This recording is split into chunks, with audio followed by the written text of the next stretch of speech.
Да, 28 юни, утрото на 28 юни е изключително добро, тъй като имам една страхотна информация за всички варненци. След близо 10 годишно лутане, кораб Варна, подобно на един летящ холандец, без цел и без посока, най-сетне има своя капитан. За гражданска инициатива "Живот за Варна" това е изключителна чест и първият значителен успех. Ще споделя с вас, че втория голям успех, който сме планирали, е за датата 25 октомври. Уважаеми дами и господа, капитан Даниел Пападов.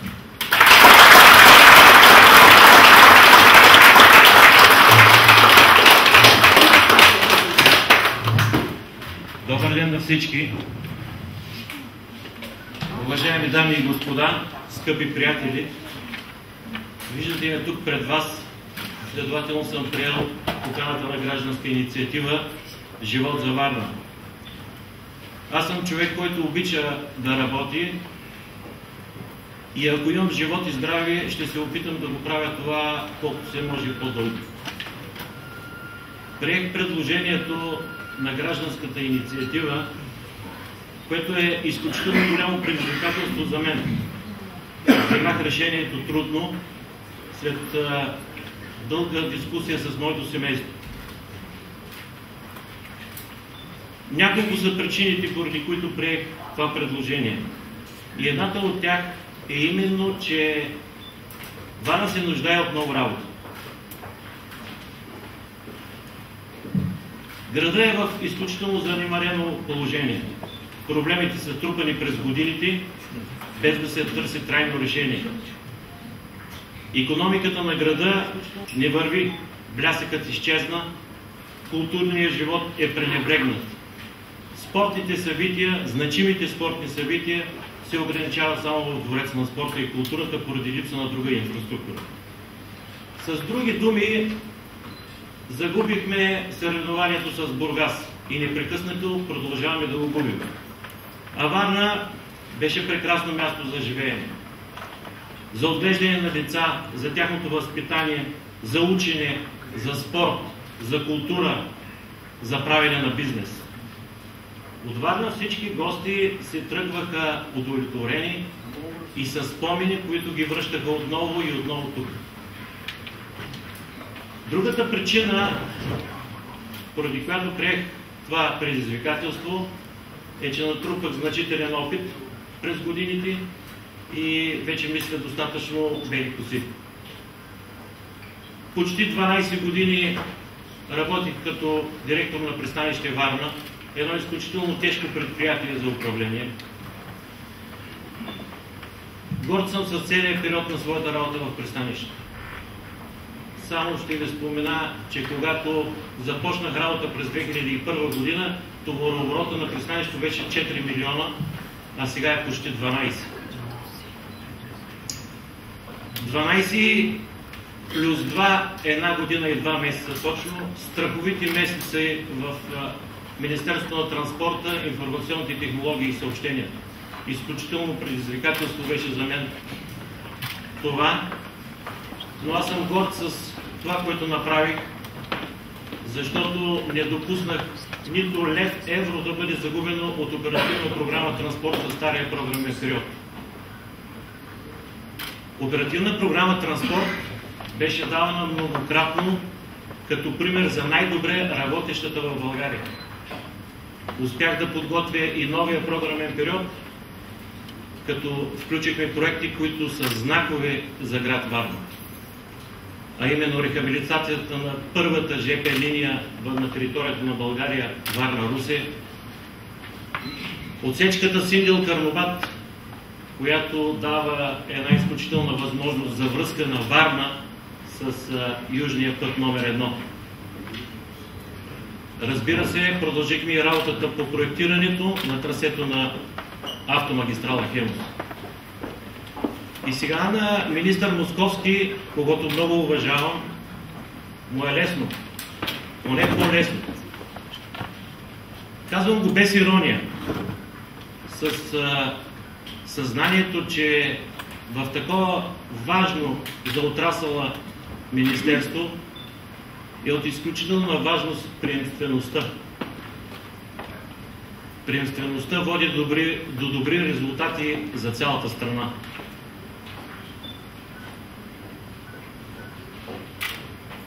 Натрупах така значителен опит също и в частния бизнес, който е едно място, където е от изключителна важност не само да се оцелее, но и да се успее. И с гордост днес мога да кажа, че осигурявам сигурност на повече от 200 семейства. Изключително щастлив съм с успехите на баскетболния отбор на Черно море, Порт Варна. Когато преди 3 години започнахме този проект, баскетболният отбор беше в много тежко състояние. Благодарение на добрата работа достигнахме до Купата на България през последната година. Играят в баскетболния отбор, защото те са на възрастта на моите деца. Те обаче служат за един изключителен пример как може да се успее, как младите хора могат да бъдат полезни и харесвани, без да посягат към спринцовката или алкохола.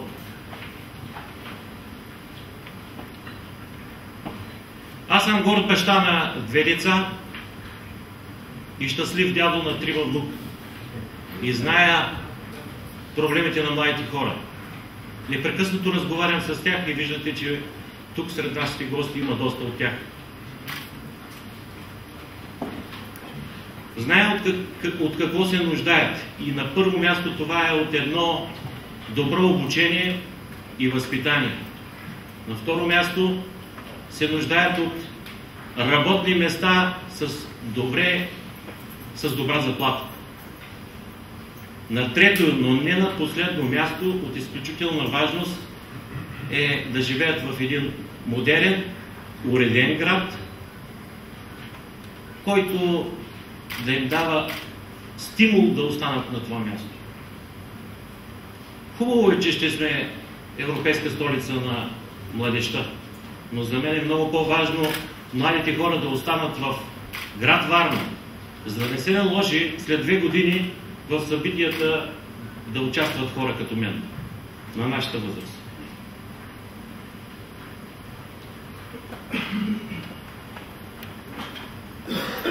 Варна никога не е зависела от България като цяло или от София като столица за посоката и темпа на развитието си. Но Варна е място, където съвсем отговорно мога да ви кажа, че от моя опит, разбира се, в Министерството на транспорта, че доста от проектите се спират на местно ниво. Поради една или друга причина.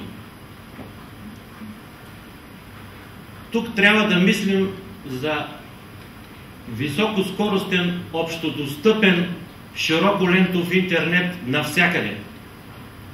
Да бъдем първи в България. Града трябва да разполага с колонки за зареждане. Да развиваме модерна инфраструктура и логистика, която да дава възможности и да използва естествените връзки на града с арабския свят, континентална Европа и, разбира се, Кавказ и Русия. Да работим за развитието на енергия и храни, основен приоритет за следващия период в Европа. В града ни трябва да дадем удобството на бизнеса да влизат много пари, които сега ни заобикалят. И то не защото сме по-глупави от другите, и не защото икономическата ситуация в града е толкова лоша, а защото администрацията е неподредена, корупцията е висока. От изключително важно значение е да се търси инвестицията и хората, които ще инвестират в града, а не просто да чакаме те да дойдат. Трябва да се обърне цялата посока на работа в общината. Градът може да развива спортен туризъм, културен туризъм, конгресен туризъм, балнеотуризъм, а не само да разчитаме на някакви 3 месеца някой да дойде и да си купи нещо от битака или да си поръча коктейл за през лятото. Това са временни решения. Варна има възможност да развие модерни производства на световно ниво и един от ангажиментите на общината е да срещне бизнеса с научната мисъл. В гражданската инициатива, издигнала моята кандидатура, тези хора вече са се срещали. Но това е едно начало, един малък сегмент от общата работа, която е необходима. Надявам се, че в бъдеще те ще се срещнат отново, за да работят по много по-сериозни бизнес проекти, които да имат ефект върху цялата икономика на града. Разбира се, ще ви представя подробно разработена управленска програма, веднага след като ситуираме нашия щаб и след като се консултираме, разбира се, с широко обхватни специалисти във всеки отделен сектор. Не на последно място се съгласих, защото към мен се обърнаха хора с чисти помисли и с истински загрижени за доброто на града, за неговото развитие. За мен е изключителна чест, че днес в тази зала се намират едни от най-добрите икономисти, бизнесмени, учители, културтрегери, да наречем с този общо познат термин, хора лекари от целия спектър на града, известни спортисти. Тук използвам, разбира се, дадената ми възможност да благодаря на всички тия хора и да им кажа, че ще се опитам да бъда ясен със своите решения, прозрачен, за да бъда честен и открит с всички, за да не ги подведа. Благодаря ви за доверието. И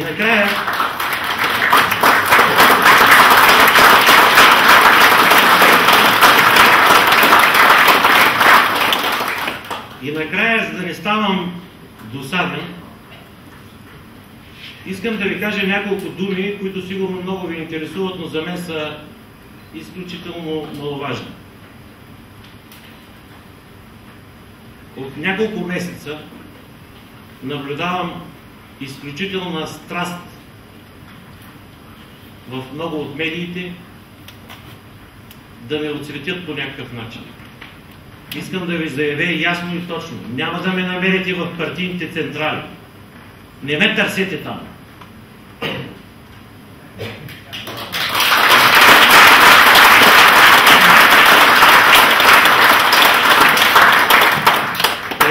През годините през главата ми са минали всякакви.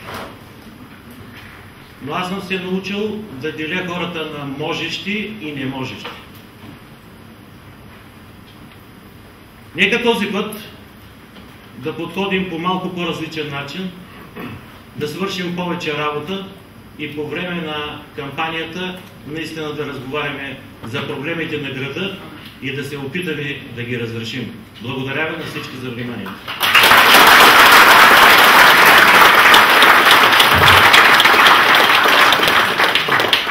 Благодаря ви, господин Папазов.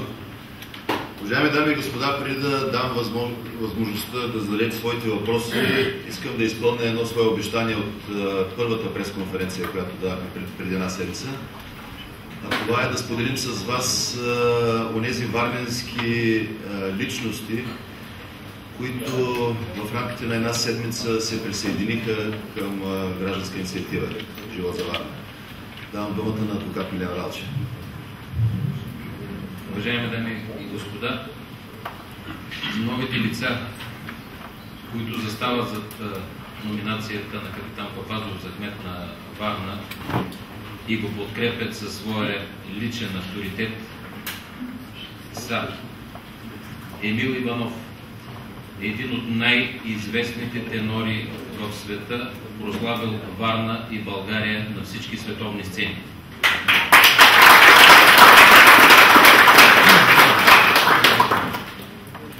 Емил Пенков, адвокат, Николай Недялков, менеджер, Жан-Пол Сикар, шеф на логистиката на Соловей Соди, Филип Ромбао,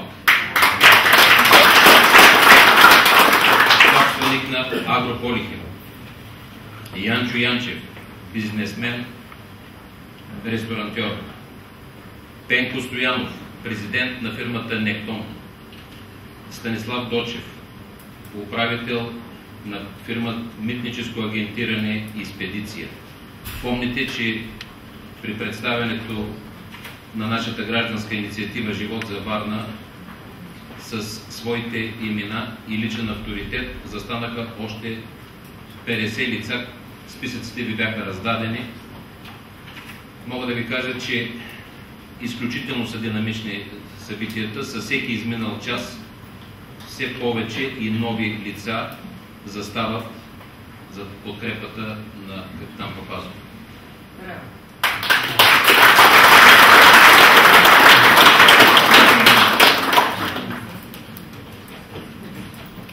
Уважаеми дами и господа, сега давам думата на всички вас да зададете своите въпроси, които стоят пред вас. В духа на коректността ще ви помоля да се представите и медията, която представлявате. Заповядайте.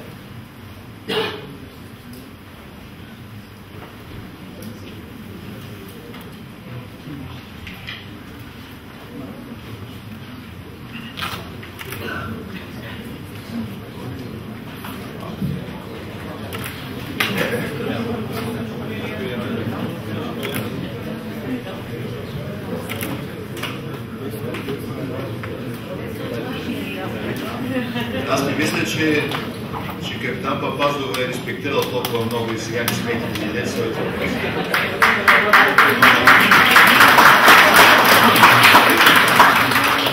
Повярвайте ми, той е готов да отговори на всички такива. И ние от гражданска инициатива, представителите на гражданската инициатива също така сме готови да отговорим на въпроси, които ви интересуват, и които се надявам да ги разживете най-близко бъдеще.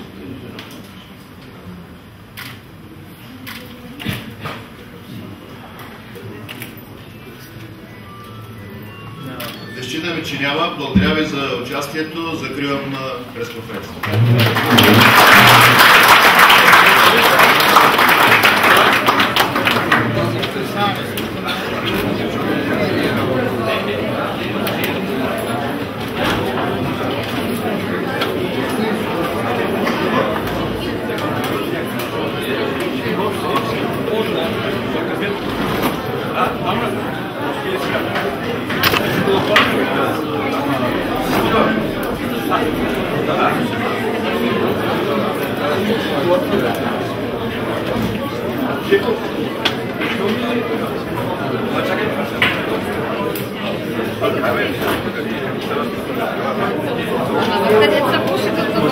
Това ми че се направим. Някой, това се направим аз някой. Това да се направим.